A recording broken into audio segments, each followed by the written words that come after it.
안녕하세요. 2023년도 우리 1차 시험이 끝났습니다. 그래서 이번에는 이제 여러분이 다 이제 느끼신 대로 준비를 잘 하신 분들은 역대급으로 문제가 좀 쉬웠기 때문에 오히려 공부를 열심히 하신 분들이 이렇게 쉬우면 어떡하냐 이런 불만도 있습니다만 또 그에 반해서 어렵게 또 푸신 분도 있겠죠. 그래서 다양하게 있을 수밖에 없는 시험입니다. 근데 전체적으로는 이제 객관적으로는 좀 쉬운 시험이었죠. 쉬운 시험이었는데 그래도 결국은 이제 시험이라는 건 승부가 갈리는 거기 때문에 조금 더 많이 맞추신 분, 조금 더 많이 득점을 하신 분들이 합격을 하게 되겠습니다. 그래서 합격하신 분들은 열심히 체력이랑 면접 준비하시면 되는 거고, 또 혹시나 이제 원하는 점수를 얻지 못한 분들은 앞으로의 나갈 길을 좀 생각을 해보셔야겠죠. 그래서 일단 기출 문제를 한번 보면서 우리가 어떤 점들이 문제였나 한번 확인해 보도록 하겠습니다. 헌법도 한 2문제 정도 빼고는 그렇게 어렵다고 느낄 만한 문제는 별로 없었습니다. 근데 다만 고민스러운 부분은 이제 여러분들이 완벽하게 숙지가 안 된 지문이 나왔을 때 그것을 어떻게 푸느냐, 이게 좀 문제였겠죠. 자, 첫 번째 문제는 이제 헌법의 개념에 관한 거다 이렇게 하면서 관습헌법 나왔죠. 관습헌법이 이제 우리 시험에는 안 나왔으니까 한 번 정도 나올 거다. 제가 이제 답이 보이는 헌법 특강, 그래서 답보 특에서 자료 1번이죠. 자료 1번에 나와 있던 내용이기 때문에 여러분들이 잘 풀어주셨을 것 같습니다. 그래서 1번에 1번 보시면 관습헌법도 성문헌법과 마찬가지로 주권자인 국민의 헌법적 결단의 의사표현이고 성문헌법과 동등한 효력을 가지며 관습헌법의 요건들은 그 성립의 요건일 뿐 효력 유지의 요건은 아니다. 1번부터 답이 나와서 너무 반가우셨겠죠? 그래서 관습헌법의 요건들은 그 성립의 요건이며 동시에 효력 유지 요건이기도 합니다. 효력 유지 요건이기 때문에 우리가 알다시피 그죠? 법적 확신, 사회적 합의가 소멸하게 되면은 자연히 관습헌법은 소멸된다는 특징을 갖고 있습니다. 그게 이제 성문헌법과의 또 하나의 차이점이라고 잘 기억하실 것 같습니다. 그래서 1번이 답이라서 아마 실제 시험장에서는 2, 3, 4번은 보지도 않으셨을 것 같아요. 그래서 1번이면 이제 빠르게 풀어야 되니까. 근데 2번 같은 경우에는 관습헌법의 대상은 수업 시간에 너무 지겹게 말했던 뭐예요? 기본적 헌법사항이죠. 기본적 헌법사항만. 모든 헌법사항이 다 관습헌법이 될 수 있는 건 아니다. 그래서 핵심적인 이런 기본적 헌법사항, 그러면서 대표적인 게 우리가 뭐였습니까? 수도가 어디인지 이 문제가 헌법사항이라는 거, 다 기본적 헌법사항이라는 거 기억을 하셔야겠고요. 그다음에 3번 지문은 조금 낯설죠. 좀 낯설지만 요 판례 안에서, 같은 판례 안에서 했던 말입니다. 그래서 일반적인 헌법사항 중 과연 어디까지가 기본적이고 핵심적인 헌법사항에 해당하는지 여부는 일반 추상적인 기준을 설정하여 재단할 수는 없고 나눌 수는 없고 개별적 문제사항에서 헌법적 원칙성과 중요성 및 헌법 원리를 통하여 평가하는 구체적 판단에 의해서 확정해야 한다. 그래서 그러니까 구체적으로 그때그때 상황에 맞게 판단한다는 거죠. 그래서 그러다 보니까 이제 수도에 관한 사항을 기본적 헌법사항으로 보면서 관습헌법으로 인정했던 내용이 되겠습니다. 그다음에 4번은 너무나 많이 나왔던 거니까 보시면 될 것 같고, 그래서 아마 답보특을 잘 듣고 가셨던 분들은 좀 당황스러우셨겠죠? 1번에부터 관습헌법이 나오니까 너무나 반갑게 자신있게 풀어줬을 거라고 생각합니다. 그 다음에 2번은 헌법 개정 절차. 우리가 22년 1차 시험에서도 헌법 개정 절차를 물어봤기 때문에, 답 잘 풀었을 거라고 생각합니다. 숫자 같은 거 이런 거 잘 주의하면서 보면 되는 문제였기 때문에 별건 없고, 다만 이제 정답이 됐던 게 2번인데, 국회는 헌법 개정안의 공고기한이 만료된 날로부터, 여기가 이제 틀렸죠? 공고기한이 만료됐다는 끝난 날인데, 그냥 헌법 개정안이 공고된 날로부터죠. 공고된 날로부터 해서 조금 아마 숫자만 집중해서 보시거나, 의결 정족수 이것만 집중해서 보는 사람들은 조금 실수했던 경우도 있는 것 같습니다. 그래서 그런 것들은 이제 조문을 여러분이 꼼꼼히 보는 연습을 할 필요가 있다. 생각하시면 되겠고. 또 우리 학생 중에도 이제 공부를 잘하는 학생인데, 하나 틀렸는데 이거 틀렸다 그러더라고요. 많이 혼을 냈습니다. 100점짜리가 나올 수 있었는데, 어처구니 없이 틀려서 좀 안타까웠던 것 같아요. 근데 물론 충분히 합격할 수 있는 점수를 맞았기 때문에 문제는 없겠고요. 그래서 항상 2번 같은 문제를 통해서 우리가 알 수 있는 건 우리 시험에 나올 수 있는 헌법 조문은 좀 더 꼼꼼하게 잘 봐둬야 되겠다라는 걸 기억할 필요가 있겠고, 3번 헌법 전문. 우리가 헌법 전문이 아직까지 시험에 안 나왔기 때문에 헌법 전문에 관해서는 계속해서 강조를 드렸죠. 그리고 나오면 그래도 판례가 나올 가능성이 있다. 출제위원이 좀 꼬장을 부린다면 헌법 전문에 있는 거 없는 거 이런 걸 물어보지만 웬만하면 이제 판례를 물어볼 거다라고 말했었는데 역시 이제 판례를 물어봤죠. 그리고 1번 같은 거는 우리 헌법의 전문과 본문에 전체에 담겨있는 최고 이념은 국민주권주의와 자유민주주의에 입각한 입헌민주헌법의 본질적 기본 원리에 기초하고 있다. 이 지문 자체도 다포특 자료에 그대로 있었던 거고, 그다음에 2번은 뭐 너무 쉬운 거. 독립유공자와 유족에 대해서 응분의 예우를 해야 될 법적 의무, 헌법적 의무를 이 헌법 전문의 3.1운동, 이런 대한민국 임시정부의 법통계 개정 여기서 나왔던 거 너무나 쉬웠던 거고요. 게다가 답이 3번이 너무 쉬웠죠. 통일정신, 국민주권 원리 등은 우리나라의 헌법의 연역적, 이념적 기초로서 헌법이나 법률 해석에서의 해석 기준으로 작용할 뿐만 아니라 뭐 여기까지는 문제 없지만 여기서 개별적 기본권성이 도출된다 틀렸죠. 우리가 맨날 해온 대로 헌법의 기본 원리부터 이 기본권이 도출되는 건 아니다라고 했던 거 다 기억하실 테니까 너무 쉽게 3번을 골랐겠고, 그리고 최근에 또 우리가 계속해서 일본하고 우리나라가 여러 가지 협상을 하던 부분이 있기 때문에 4번 같은 게 나올 가능성이 높았겠죠. 그래서 기본적으로 이제 우리 위안부 할머니들도 있고 강제징용된 분들 뭐 이런 분들에 대해서는 당연히 국가가 나서서 손해배상 청구권에 대한 협상에 나서야 될 의무가 있다. 근데 그런 것을 제대로 하고 있지 않다면 그런 부작위는 기본권 보호 의무에 위반이 될 수 있다. 공부했던 내용이 그대로 나왔기 때문에 쉽게 맞췄을 것 같습니다. 그래서 그렇죠? 뭐 3번 문제는 그냥 뭐 볼 것도 없이 그냥 답보 특만 들어도 특강 자료만 잘 봐도 문제가 없었던 것 같고요.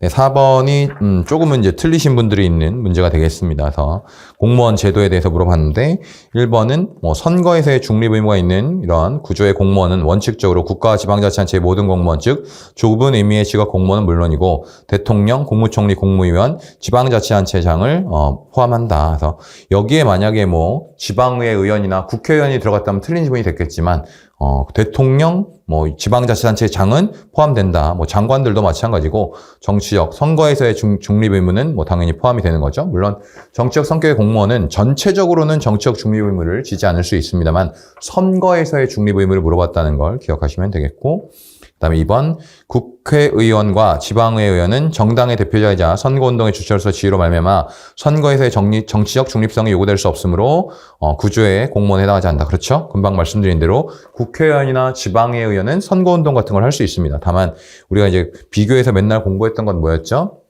비교해서 공부했던 점은 다만 자신의 지위를 이용한 선거운동 이런 것들은 뭐 금지되는 것뿐이다라는 걸 알고 있었겠고, 그다음에 3번이 좀 낯설죠. 뭐 우리가 이 중점적으로 공부한 파트는 아닙니다. 그래서 선거에서 대통령 중립 의무가 있다는 건 아는데 이게 이제 7조 2항이 보장하는 직업 공무원 제도로부터 나오는 헌법적 요청이다 돼 있는데 7조 2항은 이 직업 공무원 제도를 규정하고 있는데요. 더 정치적 중립성, 신분 보장이 되는 이런 내용을 정하고 있죠. 근데 대통령이라든지 국회의원, 그다음에 뭐 지방의회의원, 지방자치단체장 이런 사람들은 우리 선출직 공무원입니다. 선출직 공무원들은 7조 2항이 적용되는 게 아니라 7조 1항은 적용되죠. 뭐 모든 국민에 대한 정치적 책임을, 그러니까 국민에 대한 책임을 진다는 7조 1항에 의해서 이걸 도출하고 있다. 그래서 약간 좀 까다로운 지문이라고 볼 수 있겠습니다. 그래서 뭐 4번은 어렵지 않고요. 그죠? 임시적 공무원, 우리 예전에 정치적 공무원, 임시적 공무원은 신분 보장 같은 게 이루어지지 않겠죠? 그래서 4번을 또 틀린 학생도 있습니다만, 그래서 요게 근데 낯설다 이거죠. 여러분이 우리가 시험장에서 100% 모든 것이 이제 다 아는 지문만 나오면 좋겠지만 이런 지문들이 툭툭 튀어나왔을 때 여러분이 알고 있는 지식 같은 것을 잘 활용해야겠죠. 그래서 제가 설명드린 대로 7조 2항은 이것은 이제 직업 공무원이고 정치적 공무원은 포함되지 않는구나. 이런 걸 생각해서 이제 풀어내서 맞춘 학생들도 있으니까 그 정도의 응용이 좀 되면 좀 좋을 것 같고요.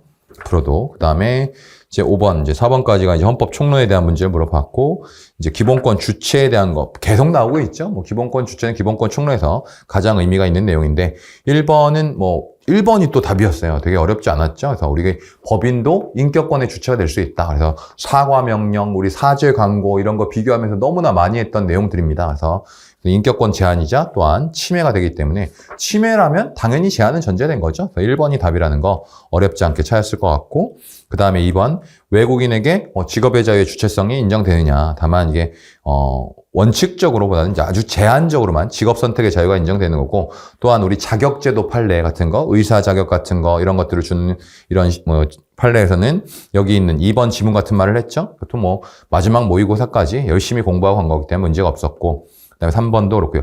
4번을 조금 여러분이 혼동하실 분이 있을 수도 있을 것 같은데, 사자에 대한 사회적 명예와 평가의 훼손은 그러니까 훼손을 했다는 게 전제되어 있죠. 훼손을 했다는 게 전제되어 있기 때문에 사자와의 관계를 통하여 스스로의 인격상을 형성하고 명예를 지켜온 그들 후손의 인격권, 즉 유족의 명예 또는 유족의 사자에 대한 경애 추매정을 침해한다. 그래서 아마 이 문제 갖고 고민을 좀 했다면 실제 사안은 어떻게 됐습니까? 실제 사안은 이제 친일 반민족 행위자에 대한 내용이었는데 그때는 제한하지만 침해는 아니었죠. 그죠? 근데 그것 때문에 혹시 고민했을 수는 있지만 4번 질문은 지금 뭐예요? 이런 훼손이 있다면 침해가 된다는 걸 묻고 있습니다. 그래서 여러분들이 아마 혼동한 사람들은 4번을 잘못 고를 수도 있었을 것 같긴 해요. 근데 문제는 대부분 여러분들은 1번 보고 끝났겠죠. 그죠? 1번 보고 바로 넘어갔을 것 같습니다.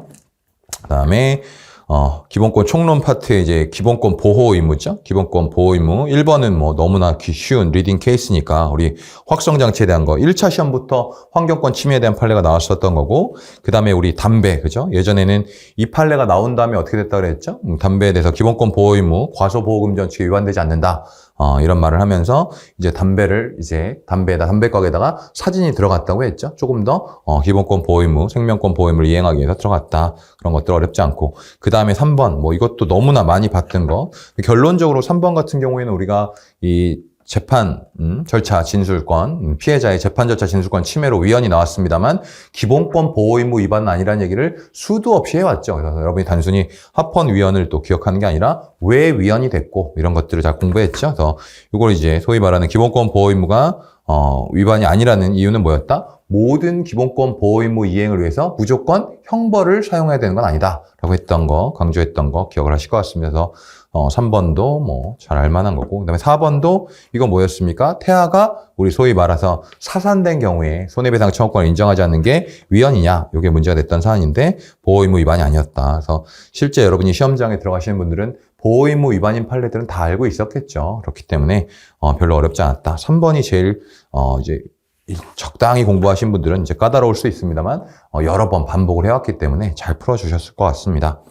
그 다음에 7번 보시면 인격권에 대한 거, 뭐 기업 같은 경우 범죄 사실에 관한 보도 과정에서 대상자의 실명 공개에 대한 공공의 이익이 대상자의 명예나 사생활의 비밀에 관한 이익보다 우월하다고 인정되어 실명에 의한 보도가 허용되는 경우에는 비록 대상자의 의사에 반하여 그의 실명이 공개되었다 하더라도 그의 성명권이 위협하게 침해되었다고 할 수 없다.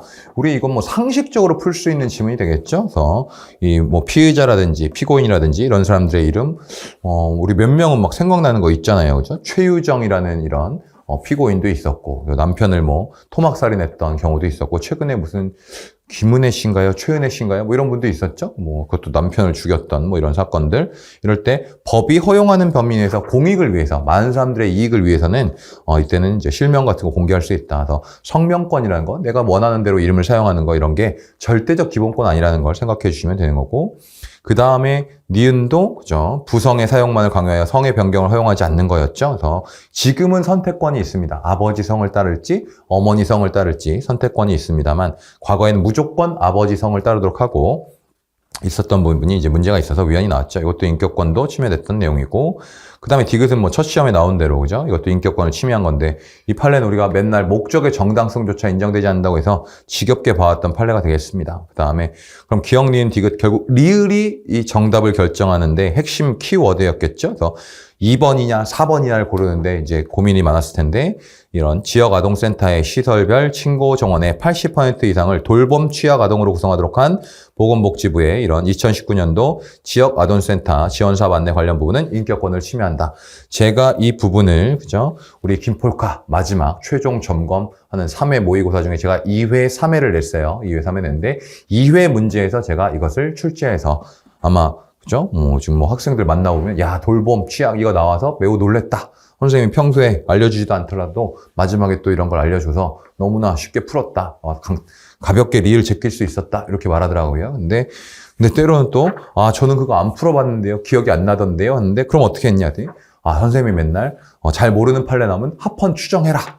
그러면 너희들은 위헌 판례 다 알고 있다. 다 알려줬다. 합헌 추정해라 이렇게 풀었죠. 그래서 대부분은 그래도 적어도 합헌을 추정해서라도 잘 풀었을 것 같습니다. 그래서 제가 드리고 싶은 말씀은 그죠? 뭐 네가 잘 찍었다는 거 뭐 강조하는 거냐? 예, 강조하는 것도 맞습니다만 끝까지 잘 버티라는 거죠. 그래서 끝까지 하고 해서 나눠주는 자료 같은 걸 잘 정리하시면 실제 시험장에서 여러분이 만났을 때 좀 더 빠르게 풀 수 있는 거죠. 이미 알고 있는 것도 있습니다만 새로운 것들을 조금 더 많이 볼 수 있다. 끝까지 잘 버텨줬으면 좋겠다라고 생각하시면 되겠고요.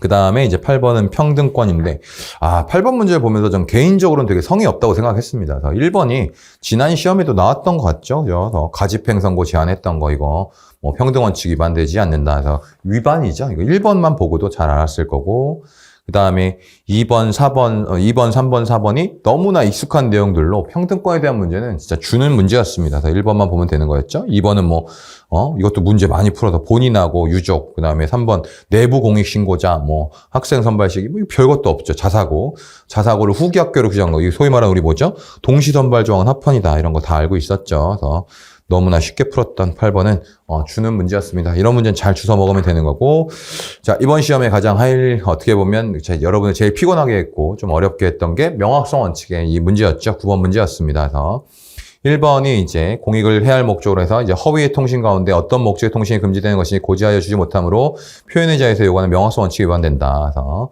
그렇죠. 우리가 보통은 이제 판례의 다수 의견, 대다수 법정 의견이 주로 논의했던 건 공익을 해야 할 목적으로가 이제 명확성 원칙에 위반된다는 건 쉽게 잘 알고 있는데, 문제는 이 허위의 통신이라는 게 명확성 원칙 위배냐, 이게 좀 문제가 있었던 건데, 이게 뭐 제가 해설에도 써놨습니다만 이건 이제 보충 의견에서 이렇게 인정을 했어요. 그래서 결국은 이 부분도 명확성 원칙이 위배될 수 있다. 그래서 조금 출제가 까다로웠다. 좋게 말하면 까다로웠다. 뭐 나쁘게 말하면 안 좋았다. 이렇게 볼 수 있는 부분입니다. 그다음에 2번도 마찬가지죠. 사회복무요원. 여러분이 잘 아는 대로 이것도 그 밖에 정치단체에 이제 가입이나 이런 걸 하지 못하게 하는 게 문제였는데, 여기서 정치적 목적을 지닌 행위. 이 부분도 이제 위헌이 나왔었는데, 뭐 일반적으로 2번에 있는 정치적 목적을 지닌 행위 부분을 그렇게 많이 배우진 않았기 때문에 여러분이 아마 답 찾는 게 매우 곤란했던 문제였던 것 같습니다. 3번이나 4번은 별다른 문제가 없어요. 4번 같은 건 뭐 너무 많이 봤던 거 이런 건데, 아마 4번은 제껴두고 뭐 3번, 1, 2번 중에 고르려고 노력했을 것 같은데 1번 쪽을 많이 골랐을 것 같습니다. 근데 결국에는 뭐 이런 부분이 이걸 틀려도 그렇게 여러분의 당락에 이제 영향을 미치지 않았을 겁니다. 한 문제 정도, 두 문제 정도는 여러분이 시험장에서 조금 예상을 빗나간 이런 문제는 좀 나올 수 있다. 이렇게 생각하면서 풀어주면 될 것 같아요. 그래서 뭐 소거적으로 좀 풀어주면 좋겠지만 조금 까다롭게 느껴졌을 거다라고 생각됩니다. 그래서 우리 뭐 합격을 이제 뭐 곧 앞두고 있는 학생들도 9번은 조금 어려운 경우가 많이 있으니까 혹시 틀렸더라도 그렇게 괴로워하실 필요는 전혀 없을 것 같고요. 그다음에 10번 적법 절차 원칙 관련해서 1번 문제가 답이었죠. 징계 시효에 대해서. 그래서 이걸 이제 통지를 해줘야 되냐, 징계 시효가 연장되는 것을 당연히 통지를 해줘야 되냐. 이건 법에 규정되어 있는 거기 때문에 굳이 당연히 통지 안 해줘도 돼요라고 우리가 공부했던 내용들입니다. 그래서 뭐 핵지총 교재에는 뭐 그대로 똑같은 지문이 있고 해서 여러분이 아마 공부를 시킨 대로 성실하게 공부하신 분들은 잘 풀어줬을 것 같습니다. 그 다음에 2번은 우리 즉시강제와 관련돼서 이제 소위 말하는 이제 불법 게임물의 폐기 처분이죠. 그래서 이런 것들은 뭐 절차용 요건 충분히 규정하고 있다. 뭐 합헌이었던 거 다 알고 있겠고. 그 다음에 3번도 형사법과 관련돼서, 그죠? 그죠? 일방 당사자인 이 피고인 측이 접근하지 못하도록 차단하는 거, 위헌이라는 거 잘 기억을 하실 것 같고, 그 다음에 4번에 이제 범칙금 통고 처분 같은 거, 이건 뭐 수업 시간에 우리가 여러 번 했던 거죠. 그래서 이 자체 따로, 이의 절차, 이런 걸 안 두더라도 어디로 간다 그랬어요? 직결 심판 절차로 이행할 수 있다. 이거예요. 직결 심판 절차로 이행할 수 있기 때문에 별다른 문제가 없다라는 거 잘 기억을 해 두시면 될 것 같습니다. 이것도 뭐 그렇고, 그 다음에 이제 11번은 이제 영장주의인데, 이것도 뭐 거저 주는 문제. 1번 문제는 여러분이 너무나 지겹게 풀어봤죠? 그래서 영장 청구권자, 영장 신청권자가 우리 헌법에 검사로 명시가 되어 있죠. 사법경찰관은 안 되지만, 여기 있는 검찰청법상의 검사만을 지칭하는 건 아니다. 이 뒤에 맨날 했던 말이 우리 뭐였습니까? 공수처의 검사도 영장을 신청할 수 있다라는 말은 지겹게 했던 거기 때문에 별 문제가 없었을 것 같고요. 그 다음에 2번, 형집행법에 따라 미결 수용자의 접견 내용을 녹음 녹화하는 것은 직접적으로 물리적 강제력을 수반하는 것이 아니기 때문에 영장주의가 적용될 리는 없다. 그리고 특히 이제 비변호인과 이런 미결 수용자의 접견 내용 녹음 녹화하는 건 뭐 합헌이란 판례를 많이 공부했던 내용이 될 테고, 그 다음에 3번도 뭐 사실조회, 이것도 임의수사죠. 임의수사. 그러니까 임의수사의 성격을 가진 것은 영장주의에 적용되지 않는다. 오히려 여러분 형사법에서 열심히 공부했을 것 같고요. 근데 4번 보시면 우리가 뭐 긴급한 상황이라든지 또 과거에도 있었고 지금 뭐 긴급 명령, 뭐 계엄 선포한 상황이라든지 이런 때는 우리가 소위 말하는 이 영장주의에 대한 좀 제한이 있을 수 있습니다만, 그렇다 하더라도 우리 판례가 뭐라 했습니까? 본질적 내용, 영장주의의 본질적 내용을 침해하면 안 된다. 그래서 4번에 보면 국가보안법 위반죄 등 일부 범죄 혐의자를 법관의 영장 없이 구속 압수수색할 수 있도록 규정하고 법관에 의한 사후영장 제도조차 마련하지 않은 인신구속 등에 관한 임시특례법 조항은 국가 비상사태에 준한 상황에서 내려진 특별한 조치임을 감안하면 영장주의 본질을 침해한다라고 해야겠죠. 이걸 감안하더라도 이건 침해한다, 위헌이다. 그래서 이것도 뭐 핵지총에 뭐 똑같은 문제가 들어가 있는 내용이 되니까 아마 역시 어렵지 않게 풀었을 것 같습니다. 그래서 우리 시험에서는 요번에 이제 기본적으로 이 신체의 자유 관련된 내용을 많이 물어봤다라는 점이 조금 시험의 경향을 나타낼 수 있는 부분이 되겠죠. 그 다음에 변호인의 조력을 받을 권리에 대한 문제 역시 어렵지 않게 문제가 나왔는데 1번은 그죠? 적법절차 원칙, 법치국 권리에서 당연히 이게 나타난다. 그리고 요 2번, 요 2번도 그렇죠. 여러분이 아마 모르겠습니다. 수업을 열심히 들으신 분들은 너무나 쾌재를 불렀을 문제가 되겠죠. 요 2번 같은 경우 맨 마지막에 보면 별건으로 공소제기에 되어 확정된 관련 형사 기록에 관한 경우에는 이를 따르지 않을 수 있다. 이렇게 되어 있는데 이게 뭡니까? 우리 60일 작전 제가 7주 차에 3회 모의고사를 풀 때 출제했던 문제가 되겠습니다. 그래서 이게 이제 아마 인강생들도 그 순서를 좀 바꿔가지고 이제 3회, 1회로 냈는데 이제 3회에서 이게 나왔죠. 이게 학원에서 우리가 복사가 좀 잘못된 부분이 있어서 3회로 밀렸었는데 요 2번이 바로 그 문제였습니다. 그러면서 저도 설명한 것이 아직도 기억이 나는데 제가 뭐라 그랬죠? 이거 출신 판례긴 한데 조금 느낌이 좀 싸하다. 이거 좀 한번 알아두자. 별건으로 공소제기가 됐어도 관련된 걸로 볼 수 있으니까 열람복사의 결정에 응하지 않으면 그건 위헌이 된다라고 했던 사안입니다. 그래서 이거 너무 반갑게 맞춰줬겠죠, 여러분들이. 그래서 이런 것들 결국 끝까지 여러분들이 성실하게 공부한 분들은 쉽게 맞췄을 것 같습니다. 그 다음에 3번, 4번은 너무 기초적인 문제들이 나왔기 때문에 어렵지 않았다. 물론 제가 지금 말씀드린 걸 몰랐더라도 효거법으로 잘 푸신 분이 있겠죠. 근데 소거하다 실수해서 1번을 고른다든지 이런 분도 있었을 것 같습니다. 근데 별건 아니고요. 그 다음에 13번은 사례 스타일인데 별다른 의미가 없는 사례였죠. 그래서 그냥 답을 그냥 주는 문제였습니다. 그래서 우리 이제 전기통신사업법에 의한 통신자료 제공 이거에 대해서 열심히 공부를 했고 별다른 문제 없습니다. 그래서 4번만 봐도 아는 거죠. 이건 그냥 시간만 좀 끌려고 사례 스타일로 만들었지. 이건 진정한 의미가 있는 사례 같은 건 아니겠죠. 그래서 맨 마지막에 이건 적법절차, 사후 통지 절차를 두지 않은 것은 적법절차 원칙에 위반된다. 그래서 최신 판례 할 때도 했고 여러 번 봤던 거기 때문에 게다가 답을 그냥 던져줬죠. 조금 더 어렵게 꼬아서 낸 것도 아니고 단순히 사후 통지 절차를 두지 않은 게 적법절차 원칙에 위반되지 않는다. 그래서 이런 것들 잘 아셨을 것 같습니다. 그래서 영장주의 위반되지 않는다. 그 다음에 우리 또 뭐 했었습니까? 과잉금전칙 위반으로 나오면 안 된다. 또 이런 것까지 또 다 준비를 해놨었는데 오히려 허탈하게 그냥 문제가 나왔던 것 같습니다. 어렵지 않았다라고 생각하시면 될 것 같고 시간만 끌었겠죠? 근데 워낙에 전체적으로 문제가 쉬워서 시간을 딜레이 시키지도 못하는 그런 허탈한 문제였고 그 다음에 거주이전의 자유. 그래서 오히려 이제 직업의 자유나 재산권 같은 문제는 안 내고 거주이전의 자유를 냈죠. 그래서 1번, 2번 별다른 문제가 없죠. 우리 1번 같은 경우 맨날 우리가 공부할 때 군무원 사례도 얘기해 드렸죠. 그죠? 그래서 군무원 사례 같은 거 하면서 했던 내용이 되겠고 그 다음에 3번은 우리 기본반 학생들도 기쁘게 풀 수 있었던 우리 수업 시간에 맨날 했던 바비 사례. 물론 답은 아니었지만요. 그리고 우리 출국 금지는 무조건 합헌이라고 그냥 이렇게 외워라. 이게 편하다 이렇게 했는데 추징금인데 이게 2천만 원 이상을 이제 미납한 사람에게만 적용하기 때문에 과잉금전칙 위반이 아니라고 했죠. 그래서 역시 틀린 학생도 별로 없을 이런 문제가 됩니다. 넘어가시면 될 것 같고 그 다음에 정신적 자유권의 1번은 이제 양심의 자유에 대한 것들 별로 어렵지 않은 문제가 나왔었고 그 다음에 현역 입영 또는 소집 통지서를 받은 사람이 정당한 사유 없이 입영일이나 소집일로부터 3일이 지나도 입영하지 아니하거나 소집에 응하지 아니한 경우를 처벌하는 병역법 처벌 조항은 과잉금전칙을 위반하여 양심의 자유를 침해한다 되는데 이거 수업 시간에 지겹게 했죠. 위헌인 건 뭐라고 했습니까? 병역 종류 조항이죠. 병역 종류 조항이 위헌이고 처벌 조항은 지금도 살아있다고 했어? 안 살아있다고 했어? 살아있다고 했죠? 지금도 그대로 있습니다. 왜? 합헌이니까. 다만 양심적 병역 거부자는 더 이상 구속요건 해당성이 없는 거죠. 그래서 이제 법을 적용받지 않습니다. 그런 거고 3번 우리 이근이라는 유튜버 얘기하면서도 많이 했고 샘물교회 사건 여러 번 봤던 거고 4번은 제가 찍었죠. 나온다고 했으니까 진짜 나왔는데 답이 아니라서 좀 서운하긴 하지만 이거 우리가 60일 작전 공부할 때 한창 시끄러웠던 게 뭐였습니까? 한창 시끄러웠던 게 JMS 사건이었죠. JMS 말고도 아가동산도 있고 별의별 게 다 있습니다. 또 저는 최근에 또 다른 종교단체도 봤는데 별의별 게 다 있더라고요. 그래서 이거 4번 틀릴 리는 없겠죠. 그래서 뭐 이거 훈련소라는 데서 있었던 거 열심히 설명해 드렸기 때문에 잘 풀어봤을 거라고 생각합니다. 그래서 답이 쉬웠다. 오히려 4번이 나왔는지도 모르는 학생도 있을 수 있을 것 같아요. 그죠? 2번까지 딱 보고 바로 넘어가고 이렇게 하면 별다른 문제는 없다라는 거고. 그 다음에 이제 16번은 이제 집회의 자유, 집회의 자유죠.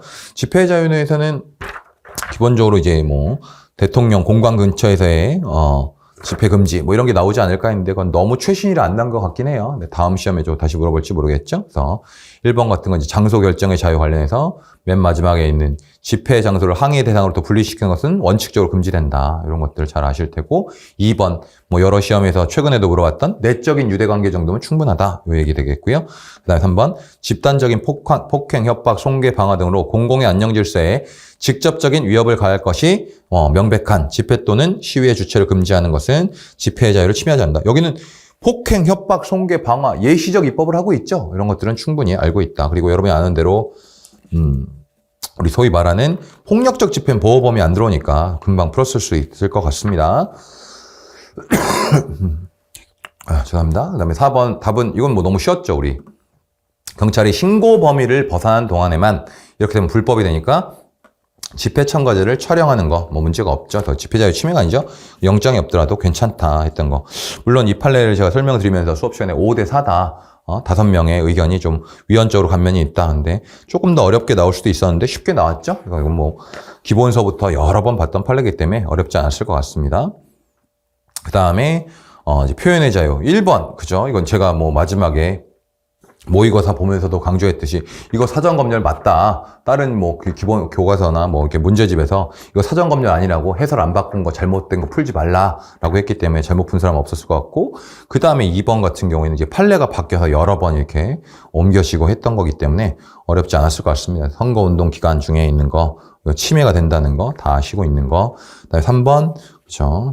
알 권리 침해됐던 거, 변호사 시험 성적 공개하지 않는 거, 이게 문제였던 거 다 아셨을 것 같고 4번도 이건 지난 시험에 나왔던 게 그냥 다시 한번 반복이 됐어요. 보호 영역의 한계를 설정한 건 아니다. 심지어 기본반 학생들에게도 여러 번 말했던 거기 때문에 잘 풀었을 것 같습니다. 주는 문제였다라고 볼 수 있겠고 그 다음에 정치적 기본권에 대한 거 1번 보시면 우리 상징적 표현 뭐 이런 것과도 관련이 있었으니까 이건 뭐 별로 어렵지 않죠. 그래서 정치적 주장을 표시 또는 상징한 행위, 정치적 주장의 의미 뭐 이게 무엇인지 분명하다라는 거고 그 다음에 이제 니은 여기 아까도 말했지만 이제 그 밖의 정치단체 다시 이번엔 제대로 물어봤죠. 그래서 이것은 니은도 맞는지 뭐 문제가 없겠고 3 디귿이 뭐 최신 판례였겠죠. 피성년 후견인인 국가공무원은 당연 퇴직한다고 규정한 거. 근데 이런 경우에는 뭐 휴직 같은 걸 통해서 충분히 복귀할 수 있는 기회를 줄 수 있는데 너무 과도하다. 그래서 이건 최신 판례라서 뭐 어렵지 않게 풀었을 것 같고 그다음에 리을 같은 건 어떻습니까? 우리가 당연 퇴직 사유와 임용 결격 사유 중에 임용 결격 사유를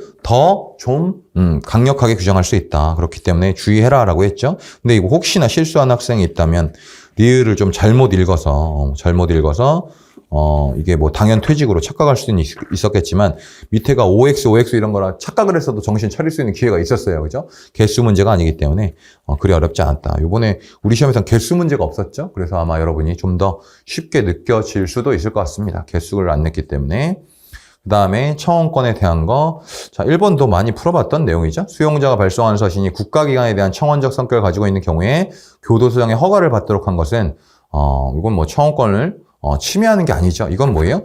이 청원권의 남용을 막기 위한 방법입니다. 이런 건 뭐 다른 국가기관에 뭐 청원한다 이런 걸 핑계 대면서 뭔가 증거품 같은 것을 은닉하든지 또는 이제 증거를 인멸한다든지 이런 걸 막기 위한 거기 때문에 청원권 남용을 막기 위한 거라서 정당하다 했던 거고 그다음에 2번은 뭐 너무 지겹게 국회의원의 소개를 받도록 한 거 지금은 좀 소개가 없어도 가능하죠. 청원권 행사가. 그다음에 뭐 지방의회 의원의 소개를 받아야만 지방의회에 청원을 할 수 있는 거 이런 거 다 합헌이라고 했는데 본질적 내용 침해했다 해서 위헌이라고 했고 그래서 한번 청원서를 접수한 기관은 국가기관은 이를 수리 심사하여 그 결과를 통지해야 할 헌법에서 유래하는 자교 의무를 지고 있고 이에 상응해서 청원인에게 청원에서 위와 같은 적정한 처리할 것을 요구할 수 있는 권리가 있다. 적정한 처리할 것을 요구할 수 있게 우리가 맨날 뭐라고 했어? 내가 원하는 대로 모든 걸 다 해주세요. 이건 아니라고 했죠. 하지만 어느 정도 적정한 처리는 요구할 수 있다. 처리해달라고 요구할 수 있는 권리는 인정되죠. 습니다. 그 다음에 4번은 핵심은 결과는 통지해줘야 되는 건 맞는데 두 번째 줄 만일 그 처리 내용이 청원인이 기대한 바에 미치지 않는다면 헌법소원에 대항이 되는 공권력의 불행사에 해당한다. 그래서 틀린 질문이 됐죠. 왜 그래요? 아까 금방 말한 대로 원하는 대로 뭐든지 다 해달라는 게 아닙니다. 그렇기 때문에 이것은 부작이라고 볼 수 없습니다. 그래서 따라서 요거 4번도 틀렸다. 그래서 어렵지 않게 풀었을 것 같습니다. 그 다음에 교육을 받을 권리. 그래서 1번 뭐 검정고시. 아유 이건 너무 기초 판례죠. 그래서 교육을 받을 권리를 침해한다. 검정고시 출신자들에게 수시 모집에 응할 수 없도록 했던 교육대학교 이런 행태들은 이제 교육을 받을 권리 침해가 됐던 거고. 그 다음에 2번은 학교 선택권 일단 인정은 되죠. 인정은 되니까 문제 없겠고요. 3번도 우리가 여러 번 한 대로 의무교육 무상의 원칙은 무조건 전부 다 국가가 하라는 건 아니죠. 그래서 우리가 어떤 거 있었습니까? 뭐 학교용지 부담금 사건 이런 거에서 개발사업자에게 부담시켰던 거 이런 것도 문제가 없다. 그 다음에 4번 학교 폭력 우리가 이제 학교 폭력도 그죠? 드라마 더 글로리 때문에 나온다고 했는데 한 집은 나왔네요. 나오긴 나왔다. 그래서 학교 폭력 가해 학생에 대해서 수괴 조치를 병고하고 출석 정지 기간에 상한을 두지 않은 거. 이거 합헌이라고 했죠? 이때 제가 수업 시간에 어떻게 설명드렸어요? 야, 상한을 두면 내가, 정학당하고 가면서, 야, 한 달 뒤에 보자, 이 새끼야. 막 협박하고 와서 오히려 딱 기간이 정해지니까 피해 학생 어때요? 한 달 뒤에 얘가 나오니까 더 걱정될 수도 있다. 너 두들겨 패도 나. 한 달 정학이면 끝나, 이 새끼야. 막 이런 식으로 한다. 그랬죠. 그죠? 억지로 제가 설명을 드려서 외우도록 해드렸죠. 그래서, 이게 답이었기 때문에. 그래도 학폭이 답이니까 여러분이 잘 풀었을 것 같습니다. 그래서 문제가 너무 쉽기 때문에 제가 뭐 자세히 설명드릴 만한 이런 문제가 없었습니다. 그래서 한 2문제 정도가 좀 까다로웠고, 2개.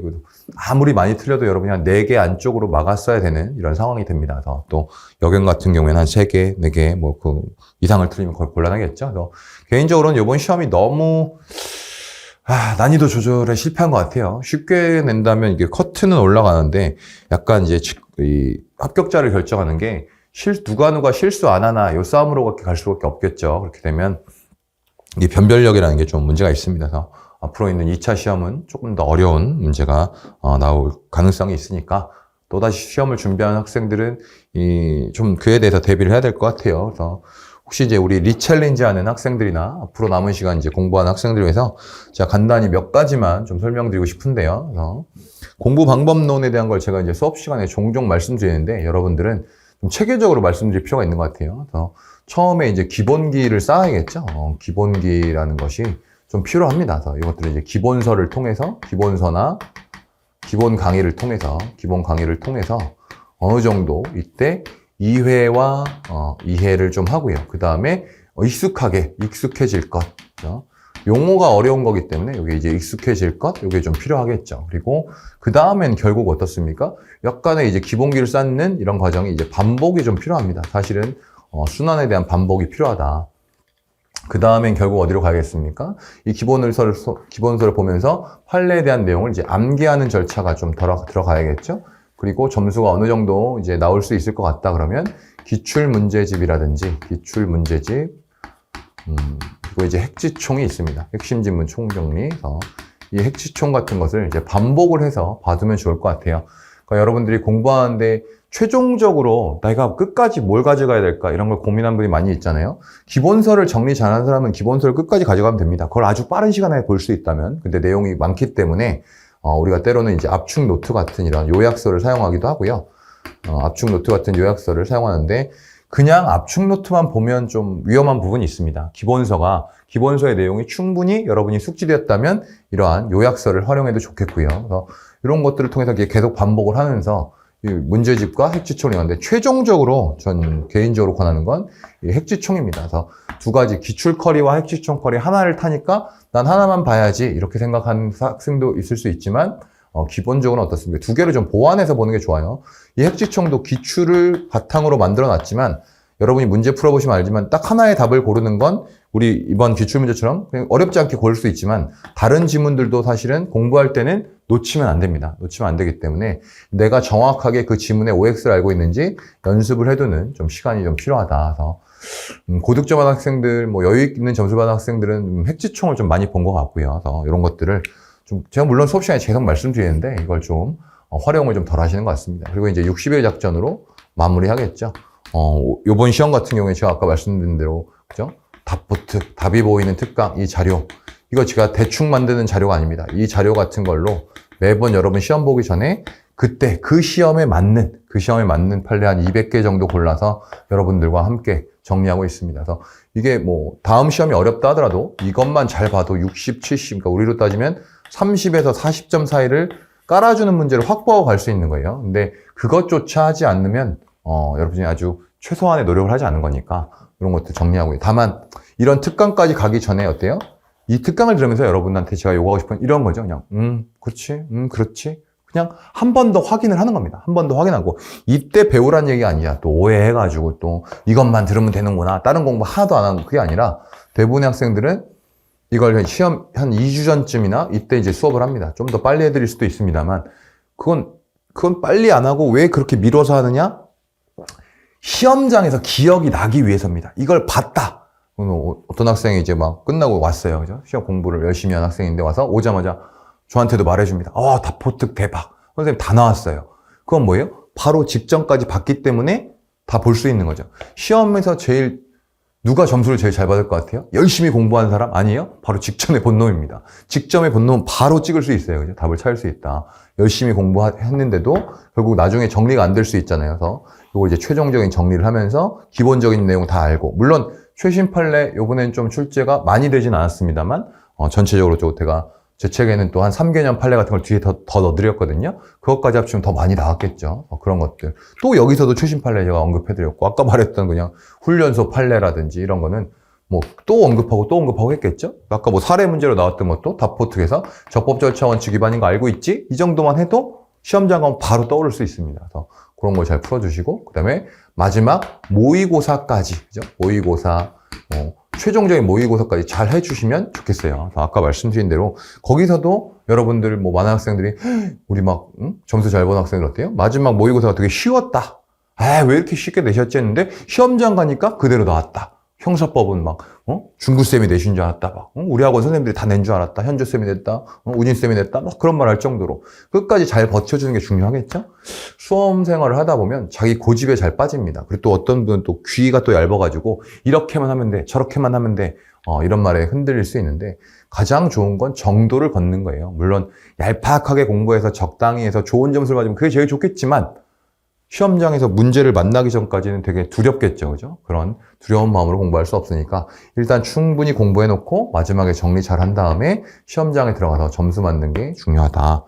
그리고 공부를 해오면서 성적이 안 오르는 분들 항상 고민을 많이 하는데 우리가 소위 말하는 이제 실력과 이쪽을 실력이라고 보고 시간의 흐름 속에서 이렇게 딱 정비례하게 많은 시간을 투자하면 많은 점수가 이게 아닙니다. 법학 과목은 절대로 점수가 이렇게 오르지 않아요. 저는 이제 상담을 하러 오시는 학생들한테 말해주는데 우리가 보면 이렇게 오르는 게 아니라 어느 정도 살짝 올라갔다가 정체기에 들어가요. 정체기에. 실력이 오르지 않는 정체기가 있습니다. 이 부분이 있어요. 근데 이 부분이 그냥 여러분이 열심히 공부는 하는데 난 맨날 복습하고 시킨 대로 다 하고 네가 주는 워크북 자료도 잘 보는데 왜 성적이 안 오를까라는 거 고민하시는 분들이 있을 수 있잖아요. 형법도 마찬가지고 모든 과목에서. 근데 이게 정책이라는 게 있습니다. 이 부분은 소위 말하는 무림의 고수가 내공을 쌓는 기간이에요. 여러분이 또 소위 말하는 무협지를 안 보는 분도 있으니까 이렇게 내공과 외공이라는 게 있습니다. 안쪽에서 강력한 기를 가지고 있어야 돼. 그래야지만 이 내공이란 게 없는 사람이 주먹으로 누굴 때렸어요. 주먹으로 누굴 때렸어. 별로 안 아파. 근데 내공을 가지게 되면 이게 아파. 내지는 장풍을 쏠 수 있어, 장풍을. 그러려면 요 기간에 내공을 쌓고 있는 겁니다. 그래서 요때 어느 순간이 되면 아하 하면서 뭔가 법학은 또 뭐라고 했습니까? 처음부터 끝까지 가봐야 된다 그랬죠. 갔을 때 한번 이렇게 탁 튀어오릅니다. 한번 탁 튀어올라요. 와우! 이제 유레카, 여러분 중에 아마 이런 단계에 있는 분들이 있어요. 이제 뭔가 좀 알 것 같다. 그런데 또 한동안 계속 정체가 이어집니다. 한동안 계속 정체가 이어져요. 오히려 정체는 실력이 쌓이면 쌓일수록 더 길어지고, 요 팍 뛰는 것도 오히려 더 짧아집니다. 더 짧아지고, 이렇게 되는. 이 정체기들이 여러분이 뭐가 올 수 있다? 슬럼프가 올 수 있습니다. 슬럼프가 올 수 있어요. 근데 당장 눈앞에 성과가 탁 보이지 않더라도 꾸준하게 내공을 쌓다 보면 결국엔 여러분이 원하는 실력에 도달할 수 있습니다. 그래서 대부분의 수험생들은 여러분들도 잘 아시겠지만 그냥 적당히 기출을 버무리고 그냥 키워드 잡아주고 이런 것만 외우려고 하는 경향이 있는데 그건 좀 위험한 부분이 있으니까 어느 정도의 내공을 쌓아야겠죠. 내공 쌓는다는 건 별거 아닙니다. 여러분이 배우는 책을 혼자서 잘 읽을 수 있고 그 의미가 무엇인지를 깨달아야 돼요. 그래서 헌법에서 좀 어렵다고 하는 거 기본권 제한과 충돌, 막 기본권이 제한되고 침해되고 이것조차 구별하지 않으면서 공부하려는 학생들도 있습니다. 근데 그런 학생들은 성실한 여러분들의 경쟁자는 아니에요. 걔네들은 제껴두면 됩니다. 그래서 여러분들이 진정한 승자가 되기 위해서는 이제 혹시 2차 시험을 준비할 때 조금 더 강력하게 준비를 해 두시면 좋을 것 같아요. 그래서 우리 김폴카에서는 지금 현재 뭐 리챌린지 뭐 4주 과정 뭐 하나 만들어 놓고 그 다음에 이제 7주의 이제 기출 커리죠. 여기서 이제 리챌린지 하시는 분들은 뭐 핵지총을 하는 게 좋을 것 같아요. 핵지총 커리 타시고 그 다음에 다시 이제 60일이죠. 60일. 그래서 여기로 가게 됩니다. 생각보다 2차 시험이 얼마 안 남았죠. 그죠? 얼마 안 남았기 때문에 혹시 다시 한번 도전하실 분들은 빠르게 물론 시험 당일엔 좀 쉬고 조금 쉬었다면 빠르게 공부를 해주시면 좋을 것 같습니다. 그리고 언제든지 궁금한 점이 있으면 우리 인강을 듣는 학생들도 카페 와서 1대1로 채팅을 남겨주시면 언제든 답변해 드릴 테니까 망설이지 말고 공부하시기 바랍니다. 그리고 질문을 많이 해주세요. 질문을 많이 하고 대부분 보면 질문을 많이 하고 뭐 이런 학생들이 결국에는 좋은 성적을 냅니다. 정확하게 질문했던 내용을 통해서 뭔가 또렷하게 기억하면 그 기억이 더 오래 가겠죠. 제가 뭐 어처구니 없는 질문을 하면 막 혼내줄 수도 있습니다만 그럼 이제 각성을 하셔야겠죠. 그죠? 난 좀 잔소리 듣기 싫어. 뭐 이런 것 때문에 질문을 멀리 하지 마시고요. 질문을 많이 하면서 공부하시기 바랍니다. 근데 질문이 무엇인지는 좀 알게 해주시면 좋겠어요. 그래서 뜬금없는 질문, 여러 가지 뭐 경우가 나눠지는 이런 질문들을 해주신 분이 있는데 조금만 아예 사진을 찍어서 질문 올려주셔도 좋고요. 여러분들이 실력을 올리는데 항상 도움이 될 수 있도록 준비하고 있을 테니까 연락 주시기 바랍니다. 이번 1차 시험 좋은 성과를 얻으신 분들은 축하드리고 그다음에 좀 아쉬운 분들은 저도 마음이 아픕니다. 마음이 아프고 또 어떤 의미로는 조금 더 강력하게 제가 입에다 넣어드리고 그냥 목구멍까지 넣어줘야 되나? 뭐 이런 생각도 합니다. 그래서 뭐 신경이 많이 쓰이더라고요.